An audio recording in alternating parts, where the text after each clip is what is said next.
Made it out of the spare parts of a calculator wristwatch. When a calibrator messed around, it got the wires crisscrossed. He lived in a pocket of energy with an emergency release, which was triggered by the explosion, thus the emergence of the beast. Now depending on who you ask, what happens next is debatable. The victor's history usually comes from sources incapable. I know whether left from the right, it is the curse of the text. That's why we're leaving it up to the reader to find which version is best.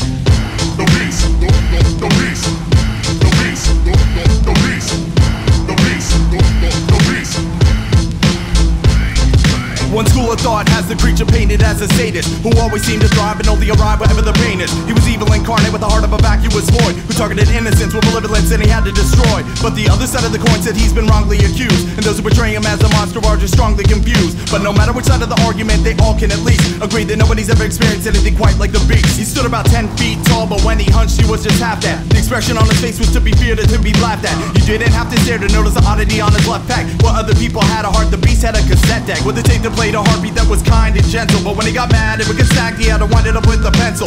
He had a giant beard which animals used as a nest. Some of the creatures he would shelter, others he would ingest. The beast, the beast, the beast, the beast, the beast, the beast. His vocal cords were often the topic of local lore. He had a language which nobody had written or spoke before. Kinda sounded like a dragon was gagging upon an eagle, terrifying at the same time.